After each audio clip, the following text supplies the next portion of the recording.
भारतीय दर्शन को आधुनिक हिंदी का प्रथम आलोचक माना जाता है। आधुनिक हिंदी का प्रथम सैद्धांतिक आलोचना भारतीय कृत नाटक 1883 को माना जाता है। डॉक्टर बच्चन सिंह ने लिखा है कि भट्ट जी हिंदी के पहले आलोचक हैं और संयोगता स्वयंवर पर लिखी गई उनकी आलोचना पहली आलोचना 1886 है। भारतेंदु को हिंदी का जो प्रथम आलोचक माना जाता है वो भारतेंदु को माना जाता है। भारतेंदु की जो कृति है नाटक 1883 ईस्वी में इन्होंने लिखा, इसको प्रथम सैद्धांतिक आलोचना माना जाता है। डॉक्टर बच्चन सिंह ने लिखा कि भट्ट जी हिंदी के पहले आलोचक हैं और संयोगता स्वयंवर पर लिखी गई उनकी पहली आलोचना है। अर्थात बच्चन जी ने भट्ट जी को माना है और संयोगता स्वयंवर पर लिखी गई आलोचना जो 1886 ईस्वी में लिखी गई को माना है। बालकृष्ण भट्ट ने सन 1886 ईस्वी में हिंदी प्रदीप में लाला श्रीनिवास दास कृत संयुक्ता स्वयंवर नाटक का सच्ची समालोचना शीर्षक से आलोचना की। बालकृष्ण भट्ट को आधुनिक हिंदी में व्यवहारिक आलोचना का जनक माना जाता है। बद्रीनारायण चौधरी प्रेमघन ने आनंद कादामिनी में सन 1885 में बाबू गदाधर सिंह कृत बंग विजेता नामक बंगला उपन्यास के हिंदी अनुवाद की आलोचना की। अर्थात बद्रीनाथ चौधरी जो प्रेमघन हैं उन्होंने आनंद कादामिनी में सन 1885 ईस्वी में बाबू गदाधर सिंह के द्वारा रचित बंग विजेता नामक बंगला उपन्यास का हिंदी अनुवाद की आलोचना की। सन 1886 में बद्रीनाथ चौधरी प्रेमघन ने लाला श्रीनिवास दास संयुक्ता स्वयंवर की आनंद कादामिनी में आलोचना की। आनंद कादामिनी क्या है? आनंद कादामिनी पत्रिका है। किसकी पत्रिका है? बद्रीनाथ चौधरी प्रेमघन की।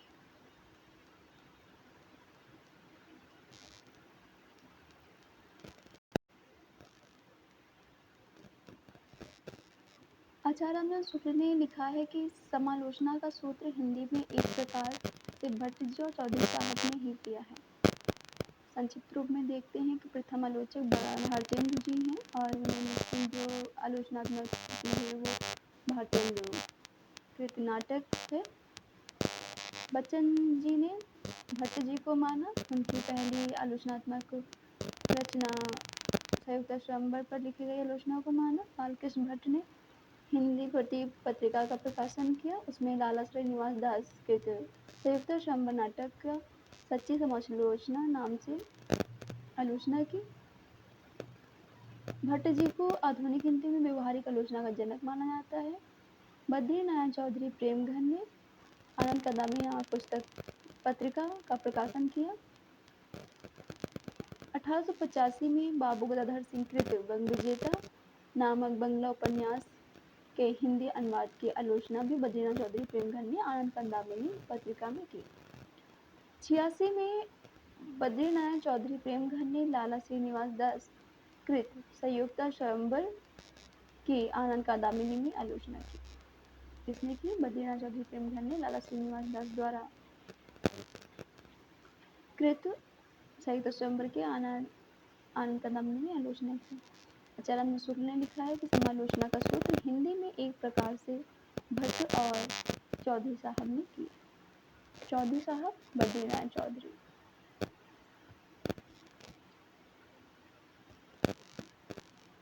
आचार्य महावीर प्रसाद द्विवेदी को हिंदी का प्रथम लोकवादी आचार्य माना जाता है। आधुनिक हिंदी आलोचना में तुलनात्मक आलोचना का जनक पदम सिंह शर्मा को माना जाता है। लोकवादी आचार्य महावीर प्रसाद द्विवेदी हैं। व्यवहारिक आलोचक बालकृष्ण भट्ट हैं। आधुनिक हिंदी में तुलनात्मक आलोचना का जनक पदम सिंह शर्मा हैं। सर्वप्रथम सन 1907 ईस्वी की सरस्वती पत्र में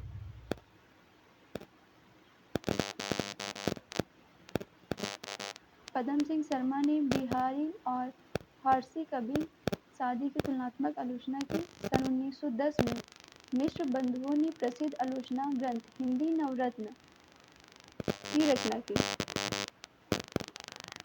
सरस्वती में पदम सिंह शर्मा ने क्या किया? बिहारी और फारसी कवि सादी की तुलनात्मक आलोचना की। किसकी आलोचना की थी? सादी की तुलनात्मक आलोचना की थी। किसने की तुलनात्मक आलोचना का जनक? पदम सिंह शर्मा जी हैं। पद्म सिंह शर्मा ने सरस्वती पत्रिका में बिहारी और फारसी कभी शादी की तुलनात्मक आलोचना की। 1910 में निबंधों ने हिंदी नवरत्न नामक आलोचनात्मक ग्रंथ की रचना की। हिंदी नवरत्न में निम्नलिखित कवियों को स्थान दिया: गोस्वामी तुलसीदास, महात्मा सूरदास, महाकवि देव, महाकवि बिहारी लाल त्रिपाठी बंधु, भूषण और मतीराम, महाकवि केशवदास, महात्मा कबीरदास,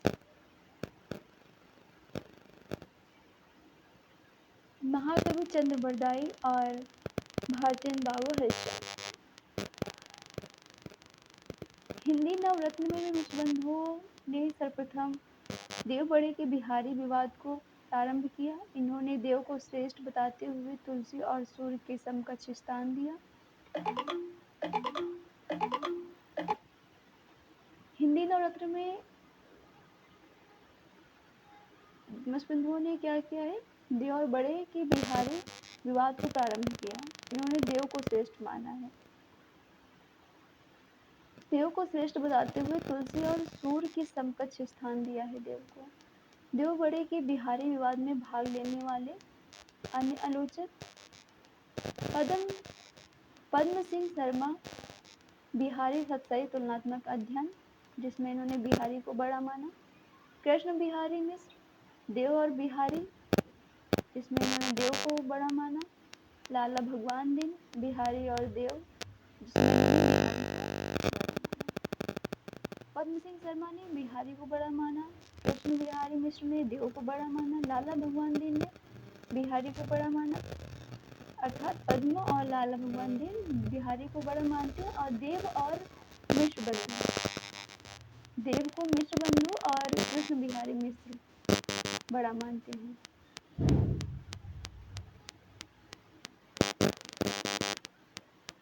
द्विवेदी युग में रीतकालीन लिटरल ग्रंथों की परंपरा में प्रकाशित होने वाले शास्त्रीय ग्रंथ निम्न हैं। ज्वाला स्वरूप आलोचक हैं।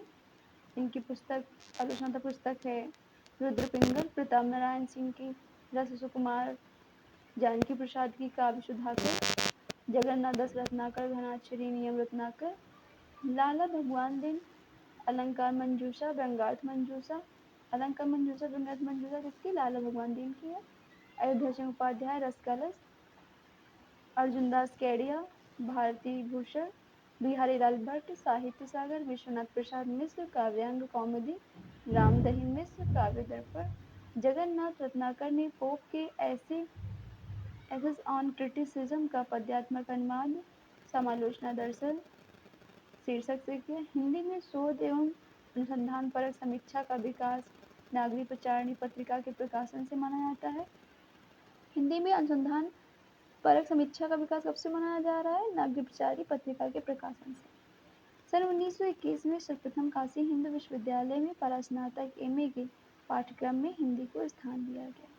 सन 1921 में काशी हिंदू विश्वविद्यालय में प्रथम बार हिंदी अध्यापक के रूप में बाबू श्याम सुंदर दास की नियुक्ति हिंदी के अध्ययन और विकास को प्रेरणा देने के उद्देश्य से की गई।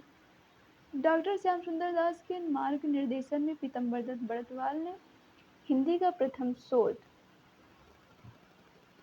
हिंदी काव्य में निर्गुण संप्रदाय शीर्षक से लिखा।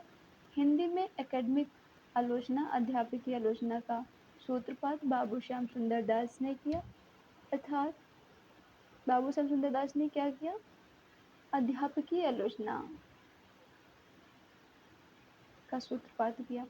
श्याम सुंदर दास की प्रमुख आलोचनात्मक रचनाएं: साहित्यालोचन 1922, भाषा विज्ञान 1923, हिंदी भाषा का विकास 1924, हिंदी भाषा और साहित्य 1930, रूपक रहस्य 1931, भाषा रहस्य 1935।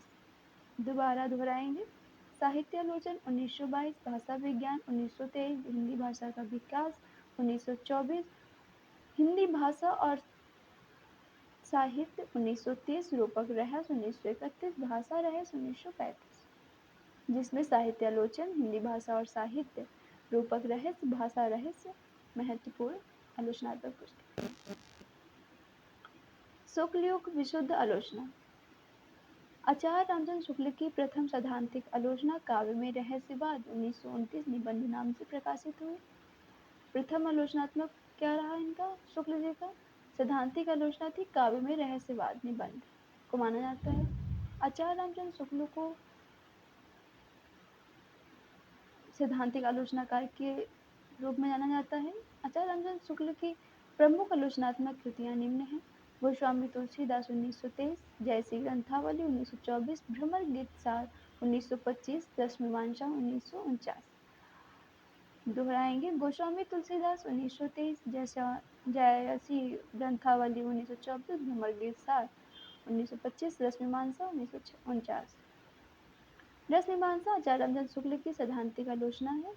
आचार्य रामचंद्र शुक्ल ने आलोचना के क्षेत्र में विरुद्धों को सामंजस्य सिद्धांत प्रवर्तन किया। आचार्य शुक्ल आनंद की अभिव्यक्ति के आधार पर काव्य के दो भाग करते हैं: आनंद की साधनावस्था या प्रयत्न पक्ष को लेकर चलने वाले, जैसे रामचरितमानस, पद्मावत, हमीर रासो, पृथ्वीराज रासो, छत्र प्रकाश इत्यादि प्रबंध काव्य हैं। आनंद की सिद्धावस्था या उपभोग पक्ष को लेकर चलने वाले, जैसे सूरसागर, कृष्ण भक्त, कवियों की पदावली, बिहारी सतसई, रीतकाल के कवियों की फुटकल, श्रृंगारी पद, रास पंचाध्यायी इत्यादि वर्णनात्मक काव्य हैं। आचार्य शुक्ल ने अंग्रेजी के निम्न रचनाओं का हिंदी में अनुवाद किया: कल्पना का आनंद मूल रचना, एसेज ऑन इमेजिनेशन, मुख्य लेखक इसके थे, मूल लेखक एडिसन। जॉन हेनरी न्यूमैन की पुस्तक लिटरेचर का इन्होंने साहित्य नाम से अनुवाद किया। जॉन हेनरी न्यूमैन की दूसरी पुस्तक प्लेन लिविंग हाई थिंकिंग का अनुवाद आदर्श जीवन नाम से किया। हैकल रिडल ऑफ द यूनिवर्स, हैकल की पुस्तक रिडल ऑफ द यूनिवर्स, विश्व प्रपंच नाम से अनुवाद किया।